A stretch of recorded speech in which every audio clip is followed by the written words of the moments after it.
Welcome to the Alcohol Free Life podcast, brought to you by thesoberclub.com. I'm Janey Grace. This is for you if you've quit the booze or you'd like to, or maybe you're just sober curious. I'll bring you tips and motivation without any judgment, and there'll be inspiration from experts, quit-lit authors, and sober heroes.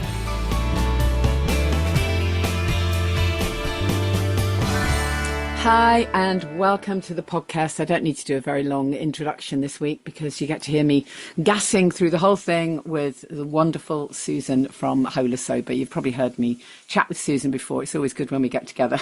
I have to rein it in though in terms of the time, but I think you're going to really enjoy this chat with Susan because we talk about self-care, setting boundaries. Oh, and a little spoiler alert, congratulations to Susan, who is 2,000 days sober today. What a fantastic number. And the mag comes out next week, so that's super exciting. You'll find all those links in the show notes. Just before I get into that interview, just a quick reminder that on Tuesday we've got our meetup, Alcohol Free Life podcast recording, and my special guest is Claire Pooley. So thrilled to be chatting to Claire. I absolutely love her new novel. It's fantastic. If you haven't got it yet, get yourself a copy. How to Age Disgracefully. Very relevant to me, as I'm sure you can imagine. I love all her books. And of course, we're going to be chatting about the novels, but also how she got started. And, you know, the book that was the start of my journey, The Sober Diaries. So that's Tuesday, the 2nd. In London. There's maybe a couple of tickets left. If you go to thesoberclub.com, click on events, you can see if there's any tickets left there. I think it's 7:00 we start in London on Tuesday. And then just a reminder that we have a Family Constellations workshop on Sunday, 21st of July. It'd be fantastic to see some of you there. I often try and describe constellations. It's not the easiest, but just come with an open mind, and you'll be amazed how incredible this work can be. So if you can make it to Hertfordshire, Sunday 21st of July, be amazing to see you there. And also just a quick reminder that thank you to those of you who came along to the webinar. There are a few people who came to the webinar, What Does It Mean to Be a Sober Coach, who'd heard me mention it on the podcast. So I know you're out there, some of you guys.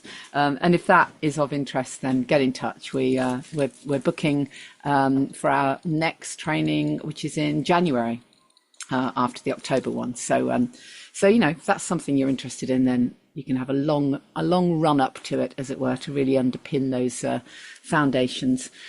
So before we get into the interview with Susan, just a very quick mention as well.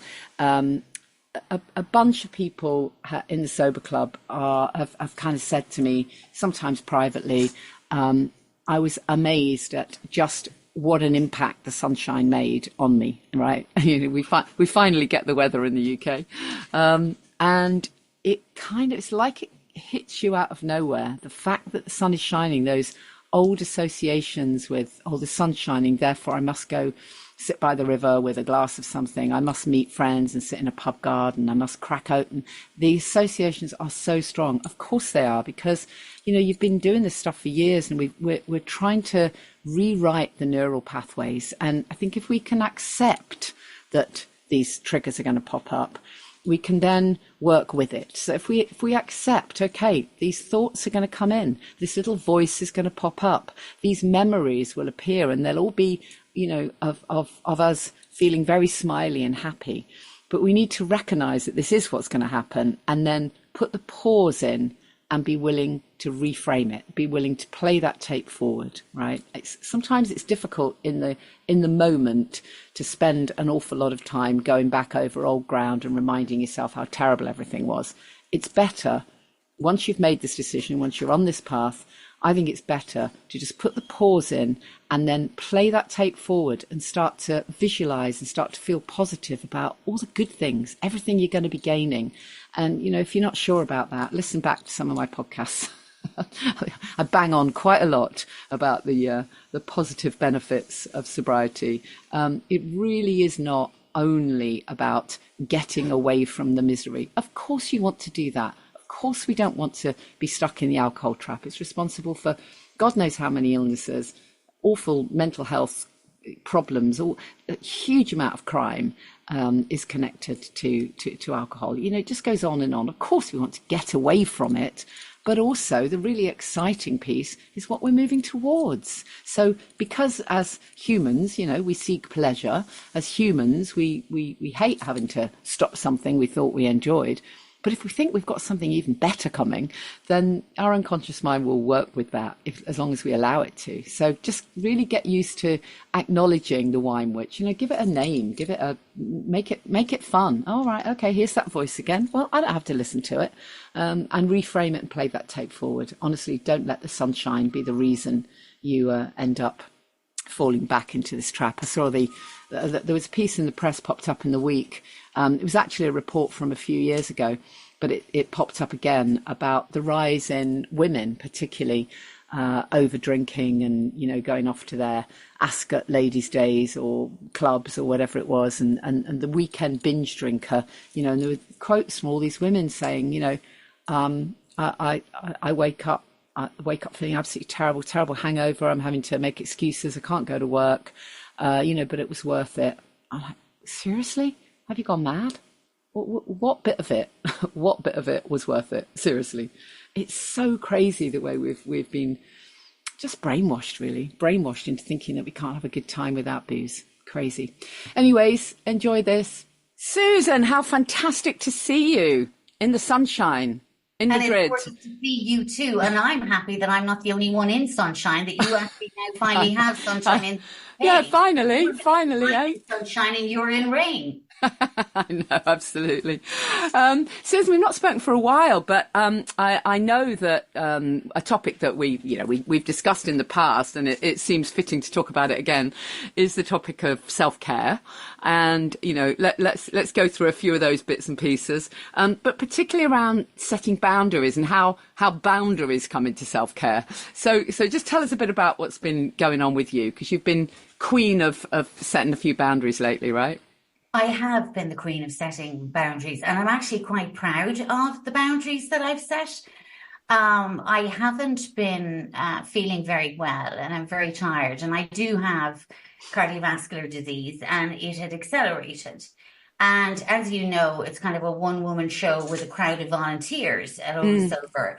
And I just found myself like feeling like a hamster on a wheel, that I was trying to do so very much and to deliver and deliver and deliver. And I felt that the time had come, that I had sort of developed and grown the community, the organization, the magazine to such a scale that it was okay for me to take my foot off the gas and step back and to put in place Lisa Hamill and Linda and Lynn to take over the reins, and Prudence, who has been a super help to me over the last few years. And in stepping back, it's often very difficult for women in business or in the sober space. It's very difficult. It's your baby. This is very much your baby. It's you. It's literally Absolutely. You, isn't it? It's my baby. It's a really big thing. I started off myself on the sofa, right? 5.5 years ago. And I registered the .com and everything on the 15th of February 2019. And I gave birth to this thing that is Hola Sober. And it is the sum of many, many parts.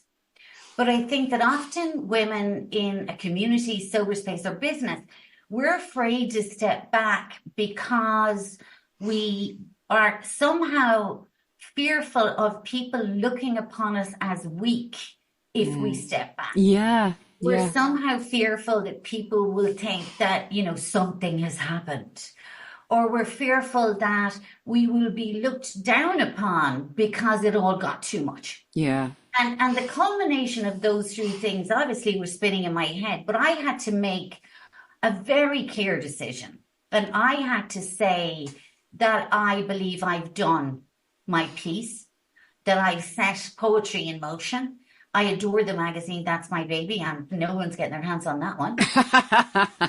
And the community and the other parts, I will continue to do my Sunday. But really and truly, the community is supporting itself and being led. And I, you know, obviously I'm still the founder. Yeah. But no, I'm not involved in the day-to-day running. And no, I'm not answering all the emails anymore. And no, I'm not late at night, you know, flying through the inbox. I am not doing more programs, because I offered many, many programs in the academy. And I think that what happened was, outside of having conversations with a medical team, it was also the fact that why am I flogging myself over here in the corner doing all of these things? For whom and for what? And that becomes a big question in sobriety, because you didn't get sober for this shite. So I got sober to be empowered, which I am. And I want all of the women to be empowered, which they are. And therefore, I trust the community to continue to grow and build. And I still host every Sunday. I've handed over the reins to others. And you know what? It's actually quite liberating. I bet it is. It's quite liberating to and to me, they say that, you know, going alcohol free is the greatest act of self-care any woman can actually do. Yeah. Well, I would also wager that putting clear boundaries in place is the second greatest act that a woman at any time in her life can do. Because by putting the boundary in place, by saying I'm stepping back, I have stopped making myself available to women in need 24/7. There's a team of people who can now do that, and the women can support each other. And there's liberation in that, because I believe that you being the founder of the Sober Club and all that you do, it's sometimes hard to relinquish that. But it's actually really powerful, because you know what I now believe? And I think my husband's going, oh my God. So I now believe there's another chapter in me. Yeah, definitely. In me. I'm 57 years of age. I've created and founded a community. It's rocking and it's rolling. I have my magazine and I adore it. But I am not giving up yet. And the next chapter, I don't know what shape it's going to take. But what I am absolutely convinced of is that I still have a lot to say. Definitely. And I want to say what I want to say. And I just don't want to have to take care of the day-to-day managing and running of a business, even though it's not a business, it's a community, which you know how much work. Yeah, it still is a business. And there's still a ton of admin. I mean, I have many similar problems, but, you know, I haven't quite got the way out yet. But I am fully aware that you know, I absolutely love the work that I do. But I am sometimes there at midnight trying to sort out a bit of membership admin. For the Sober Club, which is crazy. There's no two ways about it. It's crazy. It is. But you know, we do that, websites and podcasts, and we do all of those things, and people do not understand the amount of time and effort that it takes. But I think what's so lovely about what you've done, there's a few things that are lovely about it. Number one, you are properly taking care of yourself, and that's fantastic. You haven't left people in the lurch. You've asked for help. And that's a really big part of this, right? You've asked other people to step up. And in doing that, that shows, you know, asking for help's not a sign of weakness. It's a sign of strength, right? So you've asked for help. But in asking for help, you've given them a fantastic opportunity to step up and do their bit, which they might not have had otherwise, you know? So I love that. Yeah, and you're right. Because in stepping back, have empowered Lisa and Lynn and Prue. And I've said, right now, lads, there you go. Right, step up. And in fact, Lisa, who's usually capable, as are the other ladies as well, I've actually said to her, you know, take it, run with it, just do it, just actually do it. And I believe that when women feel secure enough to step back, to empower another woman to step up, that's sober, absolute gold for me personally, that I've got to a place in sobriety that I am secure enough as a woman to hand over the reins to another brilliant, capable, amazing, fabulous woman and say, there you go. Yeah. Run with it. Yeah, totally. That's what women, we need. You and I have always supported each other. We're big advocates of each other because women need to support each other. And I think that Hola Sober is a living testimony to that, to the leadership team that is core, which is Linda, Lynn and Prue and Lisa, taking them all the way home. And I think that if you like, that microcosm of women of intellect and ability, being unafraid and being bold, only can have the advantage of the position they're in because they're sober. Oh, totally. And God, yeah. that is what's rocking about what's happened in Hola Sober, is that the magazine is, as you know, is like my real child. And I adore it with every fiber of my being. And the community and the academy are, education and community are really important.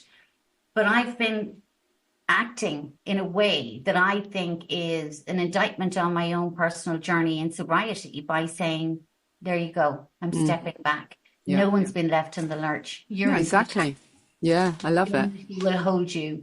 And I think that I hope in some way that by stepping back, I have showed other women that it's okay to do all you can do at something and then step back and hand it over, because there's another chapter in you and it may not be exactly where you're sitting right now. It can be different. We can innovate, we can change, we can only do this. My favorite line at the moment is Ray Carver, the American poet. He had sobriety for 10 years when he was diagnosed with cancer. And he said to his friends, don't be sad for me. Every day since I got sober is the gravy. And I think that the second chapters we have in sobriety is the gravy. And it allows women of a certain age, let's be frank here, women of a certain age, maybe 40, 50, 60, 70, to have another chapter in sobriety. But they only get to do that if they practice self-care, if they put in the boundaries, and if they take care of themselves, mind, body, and spirit. So ironically, my act of self-care this week to myself is drinking lots of water. Yeah. Don't laugh, but I'm sitting here drinking my lemon water. Yeah. Well, we it's very easy to forget the basics, even those of us who've been steeped in health and well-being for years. I sometimes go through phases where I think, God, I really feel a bit bloated. What's going on? And I kind of ask myself, have you been drinking? No, of course I bloody haven't. I completely forgot. Like, what is going on? We have sometimes the basics we need to write on our arm in pen. That's it. Self-care can often start, particularly in the early days, when it's don't think, don't drink phase of early sobriety. And particularly now the sun is out, the Euro champion football is on TV. People are longingly looking out at wine glasses and beer glasses. And it's a trigger for sure, isn't it? The sunshine can be a trigger. Missing out? So the truth of the matter is, in that early stage when it's, don't think, don't drink, the basics of, good food, water and sleep can hold you in good stead. Yeah. But you're so frazzled that you can forget those basics. Exactly. Now, I would also throw in vegan ice cream, Janey. Nice. I know. You're absolutely right. And when I've had clients who have slipped up, relapsed, I hate that word, but you know what I mean. Yeah. I'll sometimes say to them, okay, well, no judgment. We've all been there. We can get you back on the horse. But what was happening just before you slipped up? What was going on? And in every case, they never say, oh, well, I was, everything was going great, but then I tripped over a glass of wine. It's always a case of, well, actually, now I think about it, I was rushing about, hadn't eaten properly for a couple of days. I got really upset and had a conversation with my ex or whatever it is. They always know exactly what it was. And it's always that they'd taken their eye off the ball when it comes to the self-care piece. They do. And I think that the other piece that's often, again, overlooked, because sometimes you and I feel like we're beating a drum. But I too, when I find women that have fallen, killing themselves in plain sight, quite frankly, some of the time, I think one of the ones that they also fall down in is connection, because sometimes they can become too laissez-faire. Totally. About the importance of community and connection.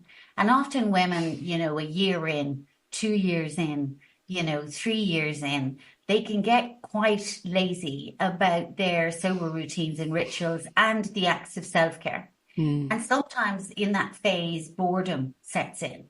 And they kind of go, well, I'm bored with the whole bloody thing, this sober lark, I'm bored with it, right? Which is why I harp on about routines and rituals. Sober capital in the bank every day. So that on the times, for example, when we left the medic's office in March, how long is a piece of string? And they cut it all the way back to a really short piece of string. what did I do in that crisis trauma moment, leaving the doctor's office? I instantly connected with my sober girlfriend, and I came home and I went on a Zoom call with my sober sisters, my closest girlfriends, and I went A, B, C, right? So connection and community. There's me, 5+ years sober, when I get told this. But I just went into my default setting, which is sober connection, community, talk it out, say it out, take the power out and take the fear out of the words. Yeah. And totally. I think that summertime is upon us in Ireland and England and across Europe. And we need to be very mindful of the fact that, there was maybe decades of our life where we drank volumes of wine at this time. Yeah, no, totally. All the old associations are very strong, aren't they? And yes, and we need to replace those with, like last week, my friend was in from the States. We went into the city. We had cake. Do you understand? Back in the day, I'd have gone for a glass of wine, wouldn't I? No, we went and we had rabbit cake. There you go, a new flavor. Rabbit. We had carrot cake, and then we had chocolate, right? So we had the fabulous, gorgeous, experience of being, in the city, the noise, the people, all of that. She'd come in from the States, so she was dying to sit on a bench and watch Spanish people walk by, and we had cake. And it was fabulous. And we had a wonderful time, right? So therefore, I think self-care, sometimes people get lost and they forget the basics. And the basics are food, water, sleep, connection, community. Boundaries is number one. Yeah, it really is, isn't it? I mean, anyone who listens to this podcast will have heard me say before, I've said it a lot, but I did not know what boundaries meant. I thought that people who set boundaries or ever said no were just really mean. Like, how mean are you? You've just said no to me. I now realise that, of course, they're essential. And I'm much better at it now. I still think I've got a way to go. Let's put it that way. I never had one. Can I be honest? In my drinking career, I didn't know what a boundary was either. No, it's funny, isn't it? I didn't know. I wouldn't have known a boundary if it came up and slapped me in the face. Yeah. I look back on my life now and I know that I've worked way too many hours. Do you understand? I have no boundaries even at work. I had no boundaries in my work at Hola Sober, which was volunteering. I had no boundaries. I was often up to 2 or 3 in the morning doing the magazine. What? Like, what is that about? So therefore, I think boundaries is a gift for me in sobriety. And and you know what? It's something that I have to personally revisit every month. Yeah. Okay. Yeah. So just because 5.5 years ago, I found out, that no was a full sentence and I began to exercise that. They say the only people who are pissed off when you make boundaries is those that benefited from you having none. Exactly that. And so I feel that I have to, because I was so bad at it for 52 years of my life and only met it in sobriety for the first time, I need to revisit it every month. Yeah, no, that really makes sense. And I think it's interesting, isn't it? Because I think, when you're drinking, and I mean, I'm maybe just speaking for myself, but I hated it if anybody didn't like me, in inverted commas, I couldn't bear it. It was like almost more than I could bear. Oh my God, they don't like me. But now I like myself. I don't care. I can fuck off, right? It doesn't matter, does it? Not everyone's going to like you, right? No, but I wasn't able to accept that when I didn't like myself. That's what it's really about. I was going to say, that's at the root of it, that many of us were deeply sensitive. Yeah. Often over dramatic because we were deflecting. We needed to create dramas. We accelerated and threw fuel on fire and made dramas even bigger. Yeah. And I think that there are so many gifts of sobriety. You and I could talk from here until hell freezes over. But what you've just said is really, really, really important, because in sobriety, there is a realness about who we become. Well, we become authentic, don't we? We do. It changes everything. To like ourselves. It's a slow process, but we do, right? And when we get to that point of going, well, I'm kind of a decent woman and I'm a decent old sod.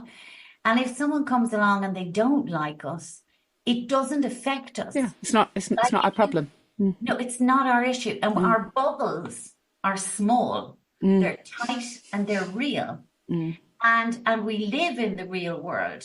But we have learned the most valuable lesson of all in life, which is, do you like and respect yourself? And if you can answer that with your hand and heart and say, yeah, I do, well, then you're good to go. And the rest of them can go feck off. Yeah. It's not important.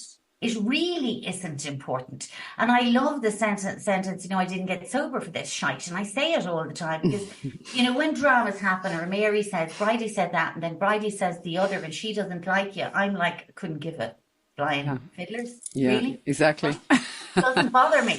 Doesn't legitimately get through, right? Because I think that in sobriety, your lens and the prism through which you look at life is fundamentally changed and it's more empowered. Yeah. And we don't no longer seek external validation in the way that we did when we were drinking. So my boundary in stepping back, I believe, is testimony to that part of my sobriety, whereby the external validation that I would have sought in my drinking career, it no longer exists. I'm not doing it for anyone else. No, exactly. I'm doing it for me. Totally. What would you say? I mean, maybe between us we can come up with, I haven't prepped anything, but between us we can come up with a couple of tips for somebody who, maybe they're early days or they've not been sober for long and they've got an understanding of what we're saying and they know that it's the time to set some boundaries. Where do we start? What do you think are the questions we have to ask ourselves to begin setting boundaries? I mean, as you said, number one, no is a complete sentence, and that's always a great starting point. So I always say to people, when someone says, oh, okay, do you want to go to whatever it is, party next week or hen party or whatever the hell, and you need to ask. Sometimes your body knows the answer. Yeah. Before you actually speak the answer, it's always a good thing to say is, I'll get back to you. I'll let you know. And then literally check in with your body. Where do you feel when you think about this, going to this event, whatever the hell it is, actually find, where does it sit in your body? And your body always knows. It's really interesting. When you take the time to listen to it, your body knows. So if you don't want to go, the answer is no. And you don't even have to give a reason. That's it. No. When we doing that? End of. Yeah, and the gut comes alive in sobriety because it has been drowned while we're drinking. Yeah, totally. Gut comes alive in sobriety. What I did in early sobriety, for those listening that are at that sort of early skin crawling part of coming to a decision or thinking of making the decision or in the first weeks of sobriety. One of the early tips that I had for myself that really genuinely helped me in good stead was that I had one pledge a day, one rule, which was I wasn't going to drink. And therefore, every single decision I made in my day had to support that. People, places, and things. And so therefore, I had to eat well. I had to sleep well. So in other words, do I stay up late and watch Netflix? No, I don't. I need to support that one pledge that I will not drink wine. Will I go to the beer garden? No, because Bridie doesn't support me not drinking and she's going to put me under pressure and she's going to say to me, but why won't you just have one? Because Bridie doesn't understand where I'm at. Yeah. And I don't have the wherewithal to explain to Bridie why I'm not drinking. So therefore, I actually saved myself an awful lot of bother in the first 6 weeks of sobriety by cutting things out of my schedule. And I did go into a bit of a bubble. I'll be honest with you, a bit of a bubble. I turned down invitations. I practiced no a lot, pissed off quite a few people, I suspect. But because I was determined to not only crack it, but live in full, right? Yeah, live exactly. in full, right? Live fully. I knew I wanted to crack it, throw the kitchen sink at it, so that once I cracked it, then I could, if you like, continue living my life in a healthy and a happier way. Yeah. And the question I had asked myself was, can I continue living my life healthily and happily, drinking a bottle every night? No, I can't. So how do I deal with that? I ask for help. And now I've asked for help and I get help. And now what do? Now I have to do everything I can to support that one. To maintain it. Yeah, to maintain it. Exactly. And it needs to be, for me, yeah, it was that basic. And then, of course, like every other woman in the sober space, I bought a journal. Of course. I actually genuinely did. I bought a journal. Me too, yeah. And that's when I started writing daily emails. And I hit 2,000 days of sobriety on Friday. I know. Well, that's when this podcast is out. So congratulations. Amazing. You. How wonderful. And I have been writing an email for 2,000 days, Janey. Amazing. I wrote a blog post about what I'd learnt in 2,000 days. It was quite interesting when I took the time to do that and to look back, because without a doubt, it gets better every year, right? And I never would have believed that. If you'd have told me that, 6-7 years ago, if you'd have told me, I'd have thought, oh, well, I guess after the initial excitement of, of the first year, everything's all going to go flat. But no, everything doesn't go flat. It gets better every single year, It does. And those in early sobriety need to be unafraid of leaning on their fellow sober connections in totally. Sober Club, in Hola Sober, wherever their sober community is. Yeah. They need to go, because you know what? Sometimes self-care in early days is a meeting and a get-together. It's a get-together with other sober people, be that online, be that over coffee or cake. That's self-care as well in early days. It is. You and I have women all over the world sitting in their kitchens, drinking their head off, who are now no longer drinking or considering to give up alcohol. They don't have to do it alone. They can find a community, but it's not enough to find community in early sobriety. They actually have to get into that place of discomfort. And because sometimes people say, I need help, but then the next thing is they have to take the help that's offered. And the help that's offered is friendship, support, no judgment. And I think that's really important. If you're in early sobriety and you're listening to this, we all know where you're at. And I remember I didn't want anyone to recognize me, and I didn't want anyone to know my name. And I was afraid that then everybody would be talking about me. And I was filled with all of that angst, if you like, of shame and guilt and self-loathing. And that's why self-care became so important to me, even in the early days, because I didn't have the bandwidth to cope with life without alcohol if I thought about everything at once. Yeah, no, so absolutely. I had the bandwidth to not think about drinking, talk to sober connections, journal, write an email, drink water, eat vegan ice cream, sleep well. That's all I had the bandwidth for. I didn't have the bandwidth for thinking about, the cosmos or not. No, what I had done, what I should have done, what I said, what I didn't. I didn't have. No, it's so true. It's so true. I remember with one client of mine was, because often when we stop drinking, quite soon after we stop, we suddenly can get all the shame comes flying in, right? Yes. And one client of mine was telling me that she was literally kind of about 3 weeks in or something and blindsided by a memory that came up where she felt such shame and horror. And her initial thought was, oh my God, I have to start writing letters and make amends and run over there and speak to whoever it was. Absolutely not.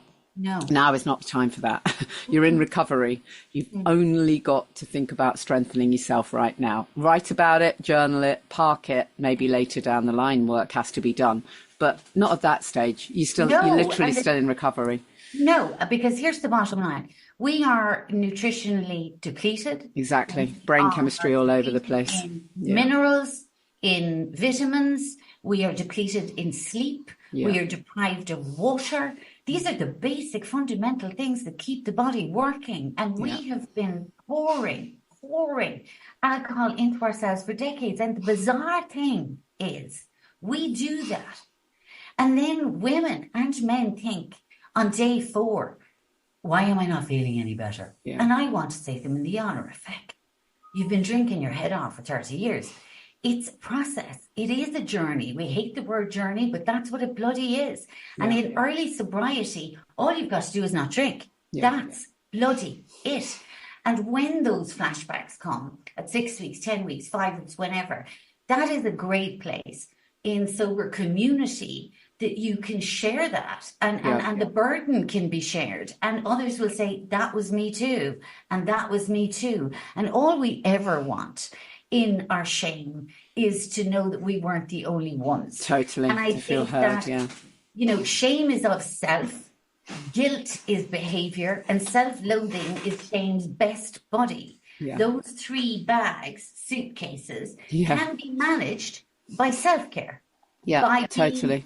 Community, connection, drinking our water, because you know, and I know, that the brain doesn't work effectively if it is not hydrated. The brain doesn't work effectively if there isn't good food in your... Totally. Right? Yeah, totally. So as basic as it may sound, what we're saying, it is the food of life that actually will help people in early sobriety, not just survive, but thrive. And that's where we want all the women listening and men to be. You know, we want them to take back their power and make their lives in early sobriety simple.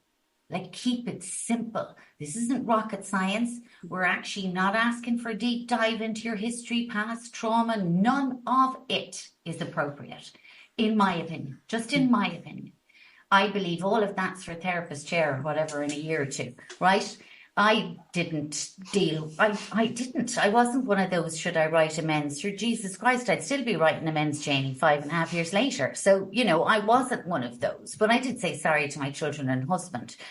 But what I do know is that my self-care habits in early sobriety remain daily routine and ritual for me now. Yeah. And they are the reason that I felt powerful enough as a sober woman to step back from something I created.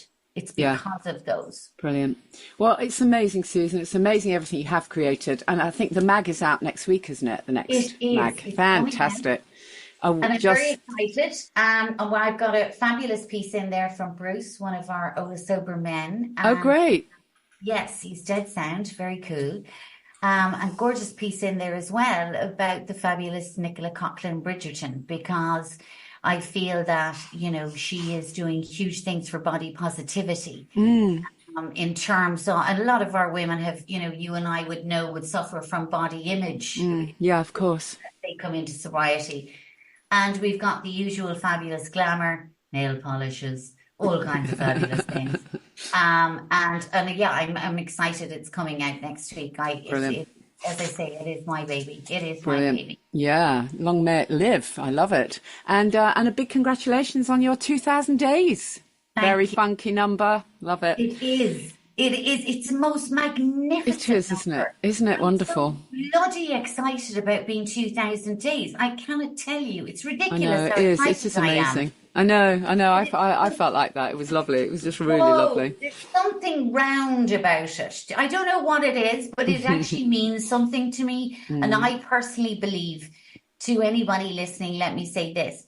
The only thing that I can say definitively that I've learned over the last 2,000 days is that my sober life gets better and better every single day of those 2,000 days. And every single one of those days is the gravy. Yeah. Because I've had the privilege of having a chapter in my life that I should never have had, because if I kept drinking, it wasn't going to continue. Right. Yeah. So Totally. And I'm sitting here happily chatting to you and grateful for your podcast. Fantastic. Thank you so much, Susan. I really appreciate it, and look forward to the mag and all of the other exciting work coming up, and I'll put the links in the show notes.